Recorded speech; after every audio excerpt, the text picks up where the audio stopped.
शासकीय प्राथमिक शाला उमरिया, जिसका डाइस कोड है 2T42010270। मेरा नाम संदीप कुमार झारिया, प्रभारी शिक्षक प्राइमरी स्कूल उमरिया से 5वीं तक की क्लास है ये।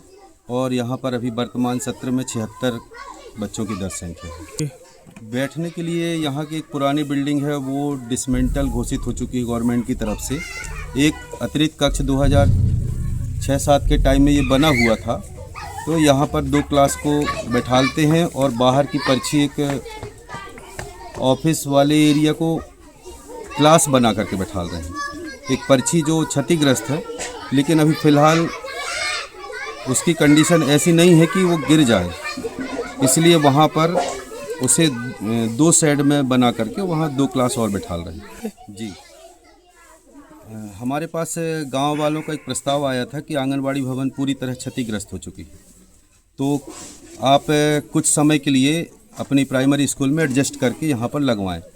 तो गांव वालों के प्रस्ताव के अनुसार यहाँ पर उनको बैठने के लिए बाहर अनुमति शाला प्रबंधन समिति के द्वारा दे दी गई है, तो यहाँ पर बैठाल करके अभी वो फ़िलहाल चला रहे हैं, क्योंकि उनका जो भवन है वो भी पूरी तरह कब गिर जाए उसकी कोई गारंटी नहीं है, तो वो खतरे से कम नहीं, इसलिए यहाँ पर एडजस्ट करके लगा रहा है। बाउंड्री वाल तो है ही नहीं सर, ये पूरा खुला एरिया है, पास में नाला है, एक डैम बना हुआ है। यदि बाउंड्री वाल हो जाए तो बच्चों की सुरक्षा हो। अभी बच्चे पूरी तरह असुरक्षित हैं, छोटे बच्चे हैं, समझाने के बाद भी वो उसी तरफ दौड़ लगाते हैं। पूरी तरह हम उन्हें अपनी देखरेख में रखते हैं, प्रयास ये रहता है। उच्च अधिकारियों के पास लिखित में लेटर पहुंचाए हैं, हमने कोई बातचीत नहीं की है। ये पुरानी बिल्डिंग को डिसमेंटल करके नई बिल्डिंग दी जाए, इसके लिए हमने फाइल और फ़ोटो के साथ जानकारी दी है ऊपर। अब वहाँ से अभी हमें कोई रिस्पांस बहुत बढ़िया नहीं मिला है। कुमार तिवारी, मैं प्राथमिक शाला उमरिया में सदस्य। शायद आंगनवाड़ी की भवन जर्जर है, इसलिए वो लोग शायद अनुमति लेके और यहाँ पे बिठाने की व्यवस्था बनाई। जी, हम लोगों का भवन भी जर्जर है। पता नहीं, अब ये तो शासन ऐसे आदेश लेके आई थी, वो मैडम एक पत्र लेके आई थी कि हम लोगों को यहाँ बैठने की अनुमति दी जाए। उसी के आधार पर हम लोग को एक हमारा कमरा जो हम लोग जिसको जर्जर घोषित कर दिए उसी में बिठाल रही आने का। नहीं, कोई आदेश नहीं है। हम लोगों ने तो कई बार कार्रवाई की है, सर लोग जैसा बताते हैं कि हम लोग कई बार पत्र भेजे हैं इसके लिए कि हमारे यहाँ का भवन बहुत जर्जर है, और उसके लिए पिछली बार पंचायत से आए भी थे उसको डिसमेंटल के लिए, परंतु अभी तक कोई कार्रवाई नहीं हुई। यहाँ पे कक्षा 1 से 5 तक हम लोग फर्स्ट और सेकेंड को ये अतिरिक्त कक्ष जो अच्छी वाली बिल्डिंग उसमें बिठाल देते हैं, और एक क्लास 4th में हमारे यहाँ बच्चे कम हैं, तो उसको एक छोटा सा ऑफिस है उसी में बिठालते हैं, और 3rd और 5 को हम लोग ये वाले एक अतिरिक्त कक्ष है उसमें बिठालते हैं। जी नहीं, पढ़ाने में तो दिक्कत होती है जी, बहुत दिक्कत होती है। माहौल नहीं मिल पा रहा है, कोशिश हमारी जारी है। हम लोग कुछ ऐसा विकल्प निकालते हैं कि ये बच्चों को अच्छी शिक्षा मिल पाए, इसके लिए प्रयास तो करते हैं। अतिरिक्त कक्ष तो है, जिसमें इनके पास में जो 76 बच्चे दर्ज हैं उसमें कुछ बैठते हैं, और कुछ सामने जो जर्जर भवन है बहुत पुराना 1990 के आसपास का बना हुआ है, जिसको विगत 2 वर्ष पहले इसको जर्जर घोषित कर दिया गया है।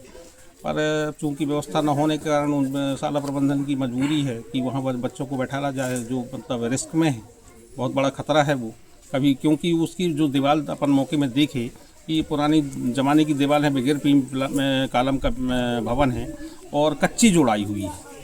इस वजह से वो तो मतलब वैसे कभी भी भसक सकता है, और उसमें बच्चे अगर बैठ के पढ़ रहे हैं तो बहुत गलत है। दूसरी बात ये हो रही है कि ये बताया गया कि यहाँ पर आंगनवाड़ी भवन जर्जर होने के कारण उन लोगों ने शाला प्रबंधन से अनुमति लेके आंगनवाड़ी के छोटे छोटे बच्चे भी वहाँ बैठा ले जा रहे हैं, जो भी और ज़्यादा गलत है। ये बात को ध्यान देना चाहिए। ये पूरे ज़िले में बहुत से स्कूलों में ये देखने को मिल रहा है कि जैसा जानवरों को एक साथ बैठाल दिया जाता है, वैसा बच्चों को एक साथ बैठाल के वो कहते हैं गुणवत्ता युक्त शिक्षा दी जा रही है। माने एक कमरे में कैसे पढ़ा लेंगे भाई साहब, ये सोचने वाली बात है। बहुत बड़ी दिक्कत हो रही है। जो बहुत बड़ी बात है ये कि एक कमरे में 1 से 5 तक बैठा के और अध्यापन कार्य कराया जा रहा है, जबकि एक पहली, दूसरी, तीसरी, चौथी, पाँचवीं अलग अलग विषय होते हैं, अलग अलग पढ़ाई होती है।